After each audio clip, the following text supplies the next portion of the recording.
Hello and welcome back to race 2 in the FT1500.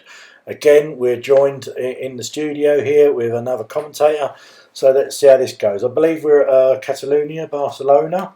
That's right, notable for its long start-finish straight. A Formula 1 track, I believe? Yep, been in use since 1991, currently on the F1 calendar. Usually used as a major testing circuit for the Formula 1 cars as well. Is it a particularly tricky track, this one? Or? It can be a bit technical. We've noticed sometimes there's been some grip problems in the past with this track. Sometimes it feels like you're driving on ice, especially if you're on a hard time. That's something to look out for. Okay, we will, and that's something we'll talk about a bit later about the weather. Anyway, I think intro's just rolling, so we're going to be on the grid in Catalunya very soon.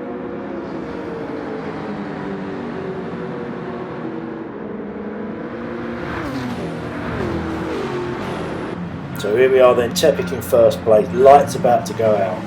Yep, we're on board within test 6 at the moment. He's got a decent start, but a bit squirrely at the start and gets 2 wheels on the grass. The problem with this car is if you get the wheels on the grass, it tends to carry you along on the grass for a long distance. What's turn 1 like here? Are we? Turn 1's not too bad. There's a few. Oh, Tepic looks like he's gone off there. I don't know what happened there. It's too far to see, isn't it? Really? Everyone's slowing up at the moment, going through turn 3. Oh, yeah, turn 3. Looks and, like. What's happened to Onish John there? I think he's got spun I think he got tagged there by somebody. I couldn't see quite who it was. Either too much wheel spin or he did get tagged. Let's see what we can see there. A bit of nudging there from Anton, but no harm done there. And then we've got Dave Speed going. Oh, gets tapped. Very slight tap there. Yeah, but Onish John was coming over, so it's I think racing. Yeah, but I noticed someone off on the side. I didn't notice who that was there. They were in the gravel. No, I couldn't quite. It's Robbie MR2 for some reason. We didn't really see what actually happened there, but poor Robbie there's down in 10th place. We've got somebody else in the gravel there. It's all happening very quickly here. Yep.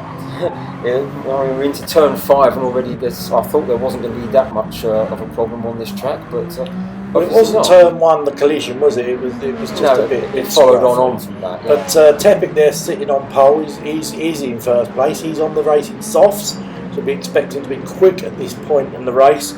Anton there has somehow made it up to second now. I saw when we were in all that carnage there, he was in 7th or 8th place. So he's capitalised on everybody's mistakes there by the looks of it. That's a very good start from Anton to get up to 2nd place from there. And Dave Speed in 3rd as well. So Ferrari doing quite well, even though their other runner, Robbie Blue, is down in 8th. Yes, but as we saw at the first race, at Monza, with Tepic down in 11th, made it up to 4th on the first lap. I believe, absolutely, anything to play for. So Robbie can come back from this. He's not out the game at all. Yes, absolutely. I mean, we're on lap 2. It's a 27-lap race. There's all the time in the world to try and make those places up, and it is entirely doable.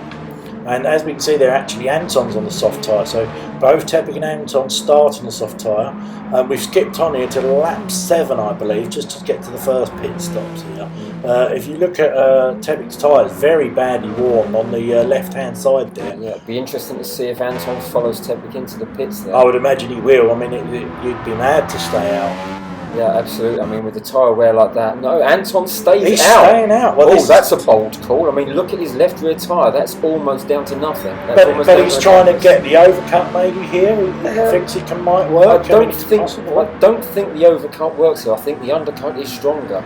So Tepic pitting earlier may well have got the jump on there. So it looks like Robbie's coming through. Robbie's on the medium tyre though, so maybe a different strategy there for Robbie. Yeah, that's going to go a few extra laps on there. Tepic's still not out. He seems to have been in those pits for ages. We're on board now with 4th place Jag coming over the line. Is Tepic going to get out in front of Jag? I don't know if he is. Is he going to a bit close run thing? Just about, yeah. I think Tepic was topping up with fuel there and trying to make that his only fuel stop.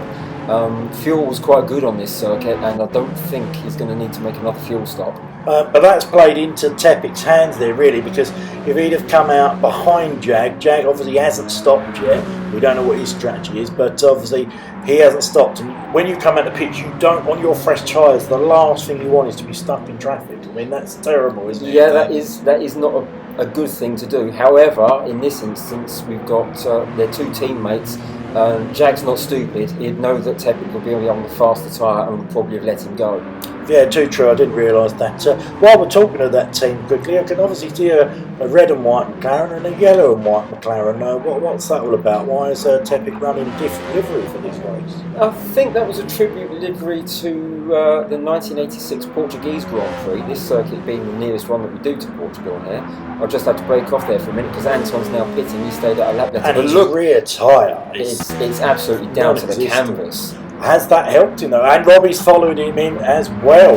Bear in mind, Robbie was on the medium tyre, so Robbie's mediums have only lasted the same as Anton's softs. And Tepic's now coming around the final corner here and is probably going to retake the lead. So yeah, and I think the undercut is going to work out quite well. So it says that Tepic's in the lead, but there's somebody coming out of the pits. I can see him in the background there. Is that Robbie or is that Anton coming out? I couldn't quite see. That looked like it was Anton, yeah. But so the undercut works, and we got Jag in front of Anton as well, so that could be good news for Tepic. Anyway, going back to the livery, yes, that's a tribute to the 1986 Portuguese Grand Prix where Keke Rosberg ran a yellow and white McLaren in deference to Marlboro Lights, I believe. Oh right, very interesting there on the livery front. As we can just see, we are on board with Jag in a minute. We can actually see he's gone on hard tyres, so he hasn't used the softs at all. So I'd imagine he's trying a long stint on those hards. Not sure if that's going to work. The hards are not that great, I believe. They're not. They are like driving on ice, especially around this track. So that's a bit of a bold call from Jag there. Maybe just trying to do something a bit different, maybe. Yeah, sometimes you've got to mix it up. If everybody does the same strategy, everybody gets into a rhythm and everyone can then sort of second guess what everybody else is doing and act accordingly. But Jag's just about to be passed here by Anton, is he? No, Jag stays in front. I think Jag's making that McLaren very wide there, but it looks like Anton's got it, you know. Yeah, Jag went in a bit too deep into that corner, but that was a good team tactic. That's enabled Tepic to stretch the lead out a little bit further in the front. Okay, so we're running, we're lap 9, we've got Tepic in the lead, there he is, we've got Anton second, Robbie's now in third, we skipped, to lap 19, we're getting to the final pit stop. This should be Tepic's last stop. I believe he's going to stay on the medium tyres. It's going to be a fresh set on there, and there shouldn't be any fuel added. I mean, there's it's 57% left of fuel.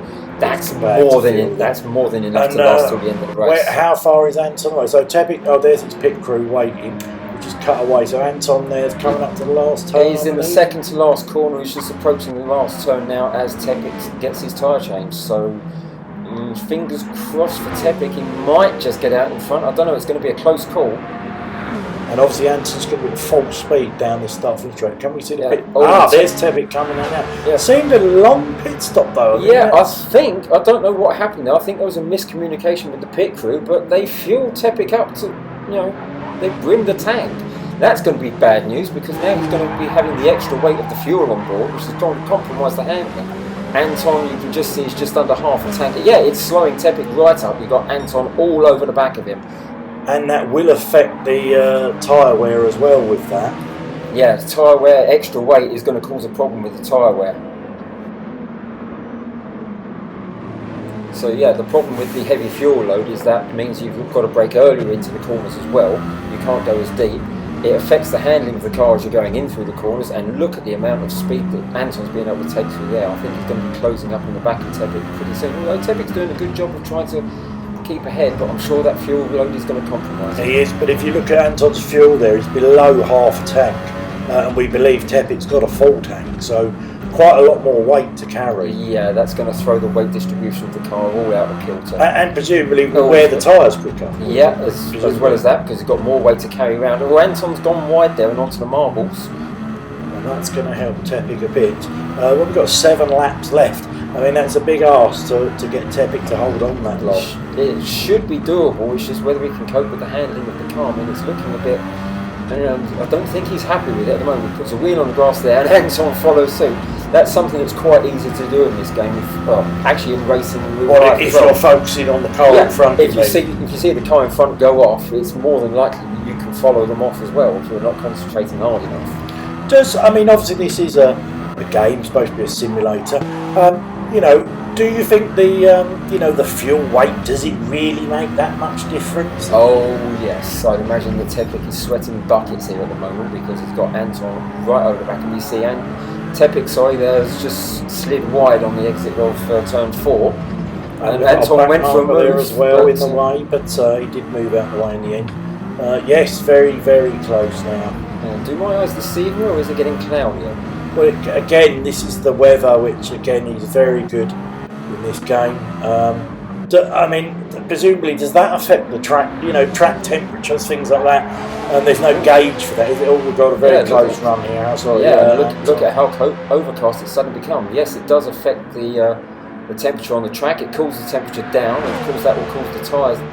Cool the tyres down, so you end up driving slower, which cools the tyres down even more, which means you lose grip, and Anton's having a right ding-dong battle here with very close racing here, very close. It looks like he's not going to get around the outside on that turn, is he? No, he's not, but he's could line up for a move on the... Oh, he's going for the outside. No, that's not going to work from there. I think there was a slight tap there, but all well and good. No, Anton's gone for the inside, and yeah, Tepic's tried to cover it off there, but I think with the heavier fuel... Yeah, I think in all honesty, yeah, with the heavier fuel, I think the Tepic realised that was... and you can also see on the gauge there with the tyres that heavier fuel really has took the chunks out of the tyres. The car is behaving like a handful though at the moment. I think Tepic's just deciding now that second place is better than nothing, that he's going to let Anton and look how dark those clouds are. So when that happens, obviously the track temperature drops, and are you saying you lose a lot of grip, so it becomes unpredictable maybe? Yeah, the track temperature drops, so you end up losing grip, so you end up slowing down to try and still get round the corners, which causes the tyres to cool off, which loses even more grip, as we see Anton cross the line there in first place, and Tepic ends up being a long way back. He's only just coming around the second to last corner now. He is, but he's safe there. There's nobody else close to him, so he is going to get a second there. And I think he definitely needs to have a word with his mechanics on this one. Yeah, I don't think he's going to be happy inside that car at the moment. I mean, that was an easy win, and it all just went away. And we've got Robbie there in the other Ferrari coming over in third place. Jack there, is he going to hold on to fourth? I think he will by the looks of it. Yes, he did. So anyway, that's the end of that one. So I hope you enjoyed it. Hit the like if you liked it. And we'll be back next week. Where are we next week? We are at Suzuka next week. Lovely. We'll see you at Suzuka. Thanks for watching.